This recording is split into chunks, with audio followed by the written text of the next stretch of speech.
In a quiet village, there was a woman named Ebele, who was known for her wild behavior. Ebele had long wavy hair that caught the sun and a curvy figure that made many admire her, even though she often wandered in the streets, mumbling to herself and dancing. Her mind seemed to have been lost to madness, but her beauty remained, capturing the attention of those who passed by. Ebele lived alone in a small hut close to her family's house, but she spent most of her time sitting by the roadside, staring into the distance and eating whatever she could find.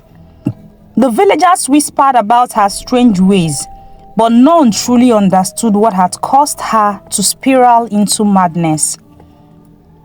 One day, a kind-hearted young man named Chuka walked down the same road where Ebele was sitting.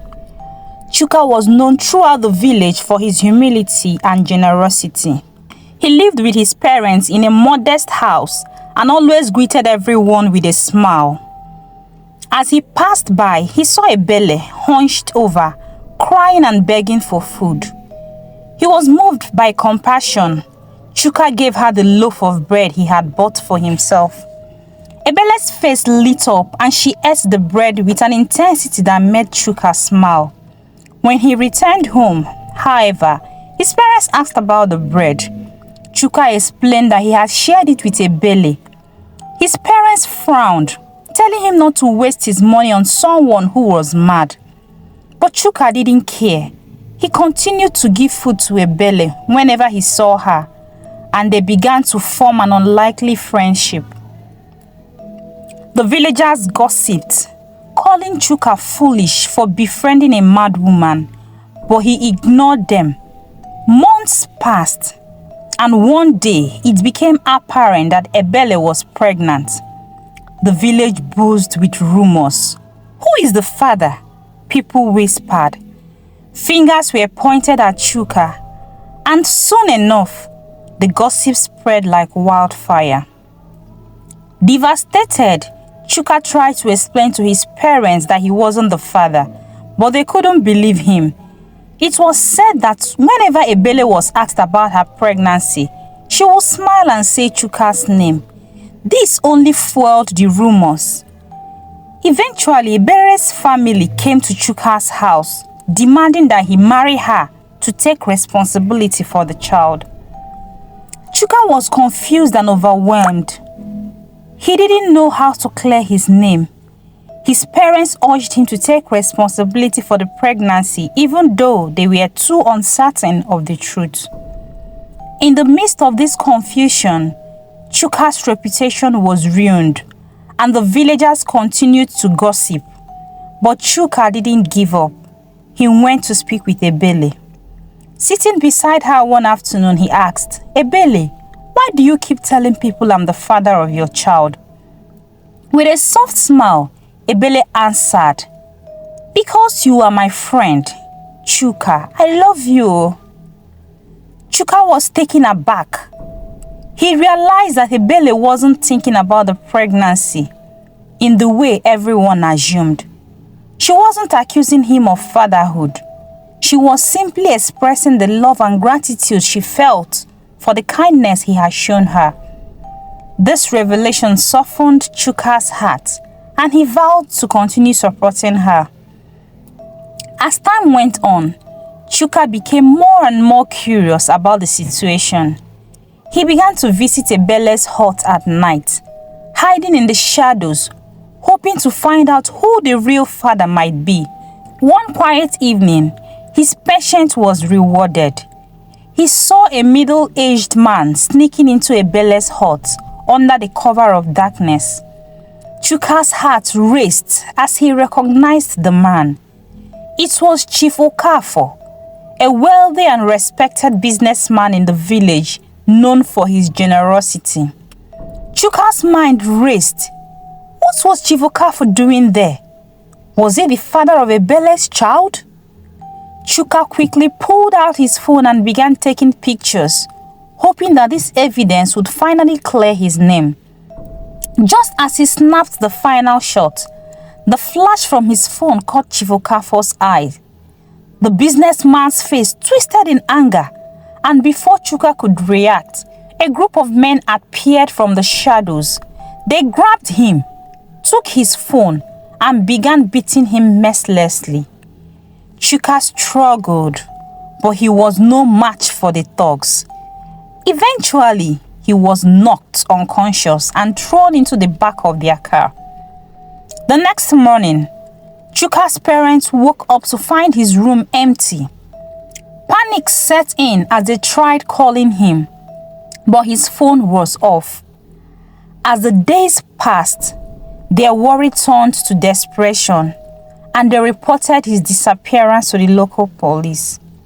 However, the officers were dismissive, suggesting that Chuka had run off in shame. His mother, in tears, insisted that her son would never just disappear. Unknown to them, Chuka was locked away in a dark, damp room at Chief Ukafor's mansion. The walls were cold and silent, and Chuka's body ached from the beating he had received. Chief Ukafor will occasionally visit him, taunting him about the pictures he had taken. "You think you can expose me?" he sneered. "You're nothing but a foolish boy." Chuka realized that Chief Ukafor had something to hide, and he became determined to escape and expose the truth.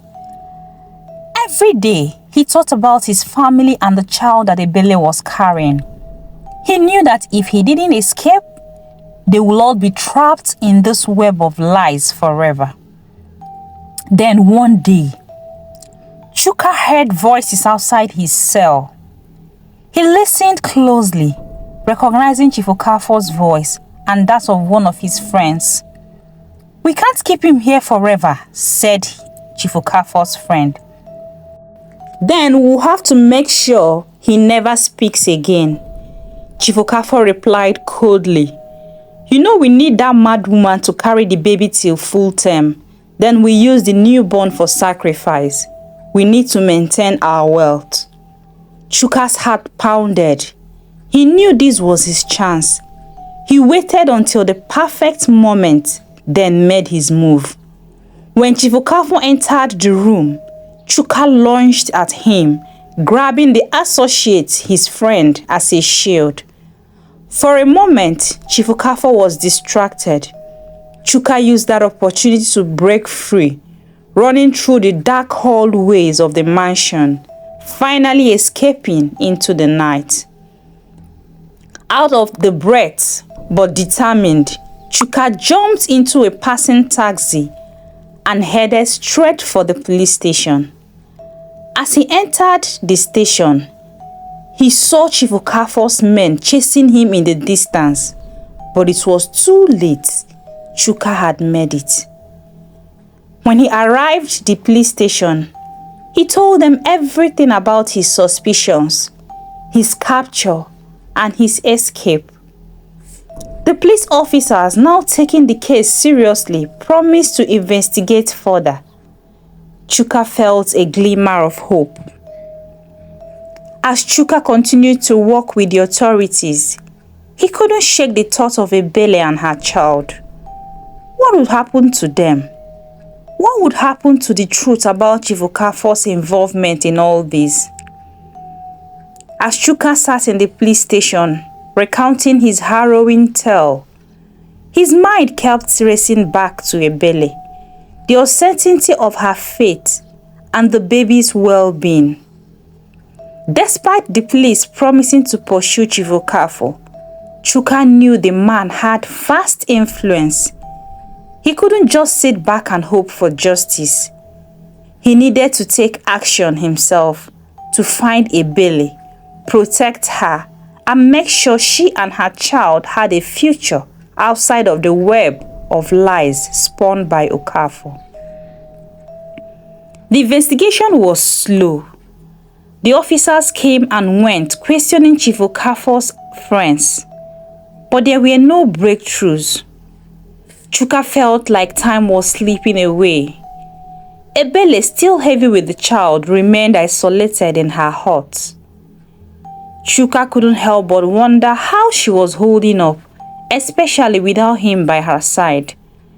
Her madness had been an escape for her, a defense mechanism against the horror she endured. But now she was vulnerable. The pregnancy, though not her fault, only added to her turmoil. In the meantime, Chuka began receiving mysterious threats. He found threatening notes on his doorstep, written in sharp, jagged handwriting. "You will never find peace. Stay away from Ebele. Stay away from the truth." But Chuka's resolve only grew stronger. He knew he had to be there for Ebele, no matter the danger, no matter the cost. One evening, Chuka received a tip from a source within the neighborhood. It was a young woman who had once worked for Chief Ukafor and knew about his dealings with Ebele. She was terrified, but Chuka managed to coerce her into revealing the truth. "Ebele," the woman whispered, her voice shaking. "She was never mad. She was drugged. Ukafor made sure she couldn't remember anything, but he kept visiting her. He kept making sure she was his secret. This is not even her first pregnancy." The revelation hit Chuka like a thunderbolt. All these months, he had thought that Ebele's madness was as a result of trauma, but now he knew the truth. Chief Ukafor had manipulated her. He had taken advantage of her vulnerability, using her as a pawn in a cruel game. Chuka knew that he couldn't waste any more time. He had to find Ebele, confront Ukafor, and get the truth out into the open, no matter the cost. He told the woman to stay hidden and not to speak to anyone about their conversation. Then he rushed to Ebele's hut. As Chuka approached her humble home, he felt a sense of urgency he couldn't shake. The sky was dark and the wind howled through the trees. Ebele's hut stood in the distance, faint, light flickering through the cracks on the walls. Chuka's heart pounded as he approached, his mind racing through every possible scenario. When he reached the door, he hesitated for a moment, listening. There was no sound. He pushed the door open slowly, his eyes scanning the dimly lit room. Ebele was sitting on the floor, staring blankly at the wall. Her hands rested on her swollen belly, and her eyes had a distant, lost look in them. For a moment, Chuka stood there watching her. "Ebele," he called softly, stepping into the room. She turned her head slowly, her eyes meeting his. Her lips parted in a faint smile. "Chuka," she whispered, her voice hoarse. "I knew you would come." Tears welled up in Chuka's eyes. He moved towards her, kneeling beside her. "Ebele, I'm so sorry. I didn't know. I didn't know what he did to you." Ebele's eyes filled with sorrow. "It's not your fault, Chuka. I trusted him. He made me believe he cared, but he never did. He took everything from me." Her voice cracked, and Chuka reached out, gently taking her hand. "It's over now, Ebele. We'll make sure the truth comes out. We'll make sure you and the baby are safe."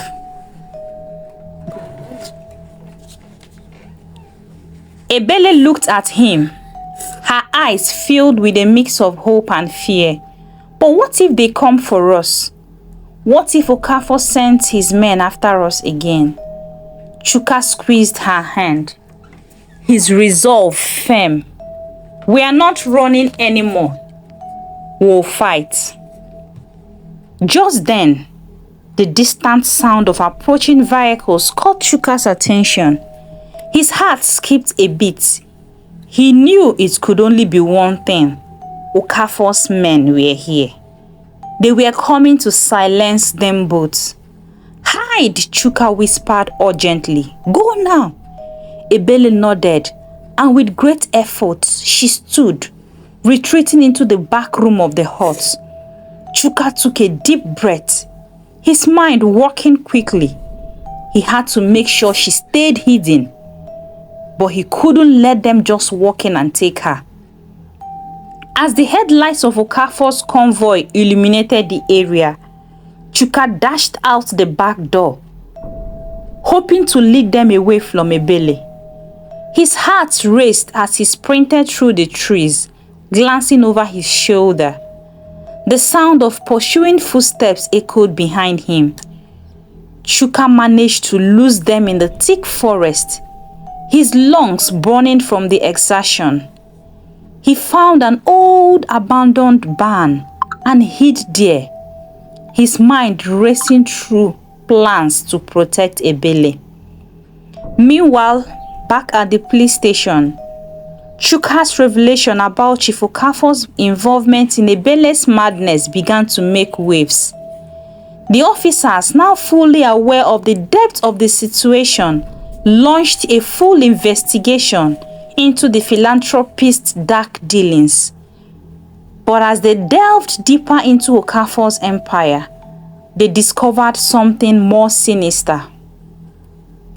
Chief Ukafor had connections all over the region, including within the police force. His wealth and influence had allowed him to manipulate the truth for years. It seems that no matter how hard they tried, they couldn't get closer to bringing him down.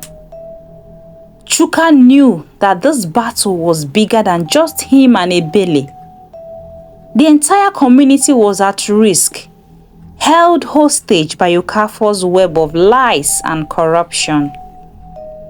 As the days went by, Chuka continued to hide in the barn, coming up with a plan. He knew he couldn't fight Ukafor alone. He needed help, and that's when he remembered a man, Pastor Osezua, a respected leader in the community who had always stood for justice. Pastor Osezua was known for speaking out against corruption, and his words had rallied many to fight for truth. Chuka made his way to the church, hoping the pastor would help him expose Ukafor. Pastor Osezua listened intently as Chuka recounted everything that had happened. He nodded gravely, his face a mixture of sorrow and determination. "This is bigger than we thought," Pastor Osezua said. "But together we can bring the truth to light." With the pastor's help, Chuka devised a plan to bring Ukafor's crimes to the public. They would need evidence. They would need the community to stand with them. But most of all, they needed to be brave enough to face Ukafor's wrath. Chuka, with Pastor Sezua's help, began organizing a plan to gather undeniable evidence against Chief Ukafor. They knew that they couldn't rely on just the police, who had been compromised by Ukafor's connections, so they had to go to a different route, one that would make it impossible for Ukafor to escape justice. Pastor Sezua was a well-respected figure in the village, and his influence stretched far beyond the church. He called for a town meeting in the village square, gathering as many people as possible. It was time for the community to come together to stand up against the powerful man who had abused their trust for so long. As the villagers began to gather, Chuka felt a sense of both fear and hope. The stakes were high. Ukafor's men would surely try to stop them, but Chuka knew they had to do this for Ebele. for the baby, and for everyone who had suffered in silence. When the crowd had assembled, Pastor Sezua stepped forward. His voice was calm but powerful. "My dear brothers and sisters," he began, his eyes scanning through the crowd. "Today we stand at the crossroad of justice and corruption. For too long, a man in our community has manipulated us, exploited our kindness, and caused pain to many. But today we say no more." Chuka stepped forward, his heart pounding in his chest. "I stand before you to tell you the truth. Ebele, this woman who had been ridiculed and shunned, was not the cause of her madness. Chief Ukafor, the man who had claimed to be a philanthropist, is the one who destroyed her life. He drugged her, manipulated her, and abandoned her when she was most vulnerable." The villagers were surprised. The truth was out. The weight of the West hit the villagers like a thunderclap. The whispers that had swirled around the Ebele for months now took on a new meaning. The community had been duped. But even as Chuka spoke, a sense of unease lingered in the air. Ukafor's influence was vast. Would the people stand with them? Would they truly fight back against the man who had held their lives in his hands? Before the crowd could react, a sleek black car rolled up to the gathering. The doors opened and Chief Ukafor stepped out, flanked by several of his men. His calm demeanor seemed to radiate authority as he surveyed the crowd, his eyes looking into Chuka. "You think you can destroy me, Chuka?" Ukafor's voice rang out, cold and menacing. "You think you can take down everything I've built with a few lies?" Chuka stood tall, despite the fear bubbling inside him. "It's not lies, Ukafor, it's the truth. Your reign of deception ends today." Ukafor's men started to move towards Chuka and Pastor Sezua, but the crowd shifted, standing firm. They were no longer afraid. The truth was out, and they were ready to fight for justice. "Stay back," Pastor Sezua shouted, raising his hand. "This is not just about Chuka. This is about all of us. We've all been victims of Ukafor's lies, and we will not let him tear apart our community anymore." The air was thick with tension as both sides prepared for a showdown. The villagers formed a barrier between Ukafor's men and Chuka, standing in solidarity. Chuka's heart raced as he glanced at Ebele, who had silently joined the crowd, standing behind him with the baby in her arms. She had come despite the odds, and she was ready to see the truth unfold. But Ukafor wasn't one to back down. He stepped forward, his face twisting into a grimace. "You all don't know what you're dealing with. I have power. I have influence. You think I won't silence all of you?" Before anyone could respond, Ukafor's men launched forward. A brawl erupted in the village square, fists flying and people shouting. Chuka's mind was focused on one thing: Ebele's safety. He had to protect her no matter what. Chuka's hand went to his pocket where he kept the photos he had taken of Ukafor sneaking into Ebele's hut. He had uploaded them to a secure cloud drive earlier that day, just in case this moment came. He knew that the evidence would be key in bringing Ukafor down. As the fight raged on, the police, now fully aware of the situation, arrived, led by Officer Okoro, the one officer who had taken Chuka's case seriously. He had seen enough. The officer stepped in and began separating the fighting groups. "Enough!" Officer Okoro shouted. "We have the evidence now. The truth will come out now." With the police intervening, Okafor's men were subdued, and the truth was undeniable. Officer Okoro presented the evidence, including the photos of Ukafor entering Ebele's hut and the testimonies from the villagers, including the young woman who had worked for him. Chief Ukafor was arrested, his empire crumbling around him. The community erupted in cheers, but it was bittersweet. The damage had been done, and Chuka knew that justice would never bring back the time Ebele had lost. But it was victory, a step forward for the village that had been held captive by fear for so long. As the police took Ukafor away, Chuka turned to Ebele. She was holding her baby tightly, her face reflecting a mix of relief and sorrow. "It's over," Chuka said, taking her hands. "You are free now." Ebele nodded, tears streaming down her face. "Thank you, Chuka. I don't know how I will ever repay you." "You don't have to," Chuka replied, a soft smile on his face.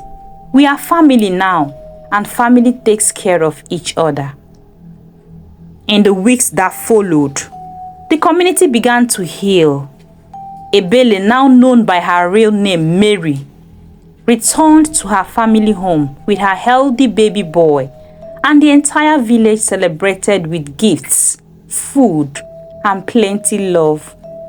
Mary's story became an inspiration to the young girls in the village. She shared her tale openly, warning others about the dangers of trusting the wrong people and the consequences of being deceived by false promises. She dedicated herself to living a better life, helping others in the community, and ensuring her son grew up in a safe, loving environment. The village, once torn by fear and deceit, now stood united. They had fought for the truth and had won. Okafor's legacy of pain and suffering will be remembered as a warning to future generations. As Chuka stood at the edge of the village watching the sunset, he felt a sense of peace he hadn't known in a long time. He had fought for what was right, and though the road had been difficult, he knew that the future was brighter now. But even in this peace, he couldn't forget the lessons learned. Thank you so much for watching. I hope you enjoyed the story. Please don't forget to like, comment, share, subscribe, and hit the notification bell so that you will be among the first to be notified each time I post new videos. And to my returning subscribers, what would I have done without you? You guys are simply amazing. Thank you so much for always stopping by to watch my videos. I appreciate you. See you in my next one. Bye.